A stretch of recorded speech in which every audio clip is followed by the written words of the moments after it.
আমার প্রিয় অষ্টম শ্রেণীর শিক্ষার্থী বন্ধুরা, তোমাদের সকলকে আমার চ্যানেলে স্বাগত জানাই। আশা করছি তোমরা সকলেই খুব ভালো আছো। আজকে আমি তোমাদের 2025 সালে রায় মার্টিনে যে প্রশ্নবিচিত্র প্রকাশিত হয়েছে তার 305 পাতায় যে 4 নম্বর স্কুল রয়েছে সেখানে তোমাদের অষ্টম শ্রেণীর বন্ধুদের দ্বিতীয় পর্যায়ক্রমিক মূল্যায়নের ভূগোলের প্রশ্ন দেওয়া রয়েছে। আমি আজ উত্তরগুলো তোমাদের দেখিয়ে দেবো। ইতিমধ্যে যারা চ্যানেলটিকে সাবস্ক্রাইব করে নিয়েছো তাদের সকলকে অসংখ্য ধন্যবাদ জানিয়ে, আর যারা নতুন দেখছো তারাও চ্যানেলটিকে সাবস্ক্রাইব করে নিয়ে সাথে থেকো। চলো তাহলে শুরু করছি। একের শূন্যস্থান পূরণ করো। উত্তর পূর্ব ও দক্ষিণ পূর্ব আয়নবায়ুর মিলিত অঞ্চল ড্যাশ নামে পরিচিত। এটা 35 পাতায় দেখে নেব।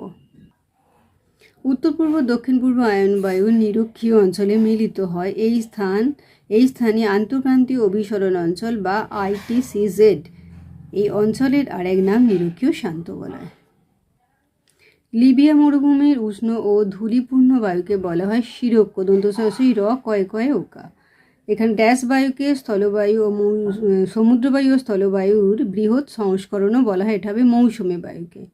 মেঘ, এটা দেখো বাম্পি ক্লাউড নামে পরিচিত। কোন মেঘ? এটা হবে স্ট্র্যাটোকিউমুলাস। পারানা, প্যারাগুয়ে ও উরুগুয়ে নদীর মিলিত প্রবাহ হলো লা প্লাটা। এটা 97 পাতায় আছে। এটা হবে সুপিরিয়র, হলো পৃথিবীর বৃহত্তম স্বাদু জলের হ্রদ, 83 পাতায় আছে। আর পৃথিবীর রবার রাজধানী হচ্ছে অ্যাক্রন, এটা 89 পাতাতে আছে। দুইয়ের সঠিক উত্তরটি নির্বাচন করো। উত্তর আমেরিকার নবীন ভঙ্গিল পর্বত হলো আন্দিজ। পৃথিবীর কসাইখানা নামে পরিচিত শিকাগো। অ্যাঞ্জেল জলপ্রপাত সৃষ্টি হয়েছে অরিনোকো নদীতে। দক্ষিণ আমেরিকার নাতিশীতোষ্ণ তৃণভূমি হলো পম্পাস। আয়নবায়ুর অপর নাম পূবালি বায়ু। উষ্ণ স্থানীয় বায়ু হলো চিনুক। আর পূর্ব চীন সাগরে ঘূর্ণিঝড়, এটা হয়ে যাবে টাইফুন নামে পরিচিত। তিনের এক কথায় উত্তর দাও। কোন মেঘকে বজ্রমেঘ বলা হয়? কিউমুলোনিম্বাস। বৃষ্টিমাপক যন্ত্রের নাম রেনগজ। আর গর্জনশীল 40 কি 36 পাতায়। দেখো 40 ডিগ্রি দক্ষিণ অক্ষরেখা বরাবর পশ্চিম থেকে পূর্বে সশব্দে প্রবাহিত বায়ু, পশ্চিমা বায়ু হলো গর্জনশীল 40। উত্তর আমেরিকার দীর্ঘতম নদী কোনটি? Mississippi, Missouri. সিল্ড কথার অর্থ কি? এটা 91 পাতা থেকে দেখে নেব। সিল্ড কথাটির অর্থ হলো শক্ত পাথুরে তরঙ্গায়িত প্রাচীন ভূখণ্ড। পরের কোশ্চেন দেখো, এস্টেনসিয়া কি? 106 পাতায়। পম্পাস অঞ্চল পশুপালনের উপযোগী। এখানকার পশুচারণ ভূমিকে এস্টেনসিয়া বলা হয়।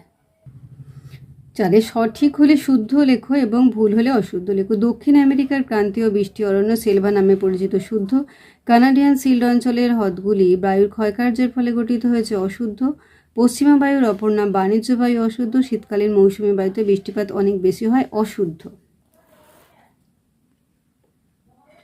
নাতিশীতোষ্ণ অঞ্চলে ঘূর্ণ বৃষ্টি সীমান্ত বৃষ্টি নামে পরিচিত, শুদ্ধ। পার্বত্য উপত্যকায় দিনের বেলায় শীতল ক্যাটাবেটিক বায়ু নিচের দিকে নামতে থাকে, অশুদ্ধ। শিশির ও কুয়াশা অধক্ষেপণ নয়, শুদ্ধ। 2013 সালের ঘূর্ণবাদ হলো ফাইলিন, এটা হবে শুদ্ধ। পাঁচের দাগের কারণ উল্লেখ করো। নিরক্ষীয় অঞ্চলে নিম্নচাপ বলয়ের সৃষ্টি হয়েছে, এটা রায় মার্টিন থেকে দেখব।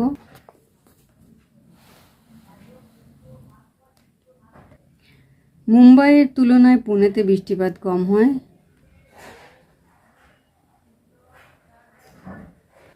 আমাজন নদীতে বদ্বীপ গঠিত হয়নি।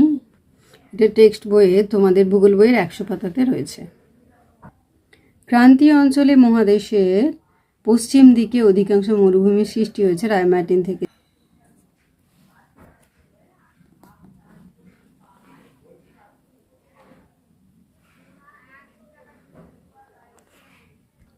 সেলভা অরণ্যকে পৃথিবীর ফুসফুস বলা হয়, পারুল প্রকাশনী থেকে দেখব।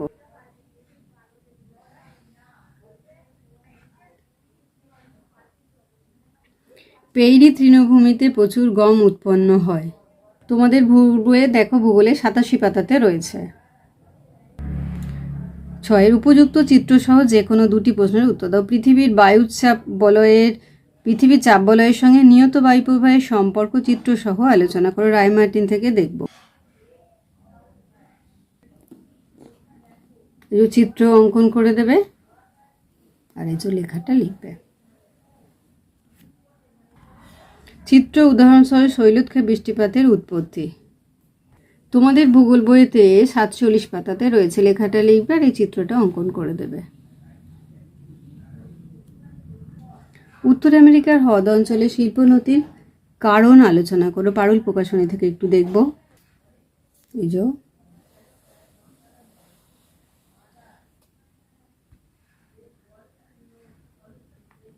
দক্ষিণ আমেরিকার জলবায়ুর বৈচিত্র্যের কারণগুলি বর্ণনা করো। তোমাদের ভূগোল বইয়ের 101 পাতাতে রয়েছে। তাহলে আমার প্রিয় অষ্টম শ্রেণীর শিক্ষার্থী বন্ধুরা, আজকে তোমাদের আমি 2025 সালের রায়োমার্টিনে যে প্রশ্নবিচিত্রা প্রকাশিত হয়েছে তার 305 পাতায় যে 4 নম্বর স্কুল হয়েছে, সেখানে তোমাদের অষ্টম শ্রেণীর বন্ধুদের দ্বিতীয় পর্যায়ক্রমিক মূল্যায়ন ভূগোলের প্রশ্ন দেওয়া রয়েছে। আমি তার উত্তরগুলো দেখেছিলাম, আশা করছি সকলেই বুঝতে পেরেছে। ভিডিওটি দেখার জন্য তোমাদের সকলকে অসংখ্য ধন্যবাদ জানাই। ভালো লাগলে লাইক করো, কমেন্ট করে বন্ধুদের মধ্যে শেয়ার করো। আর আগামী দিনে নতুন নতুন কাজগুলো পাওয়ার জন্য অবশ্যই চ্যানেলটিকে সাবস্ক্রাইব করে সাথে থেকো। তোমরা সকলে খুব ভালো থেকো।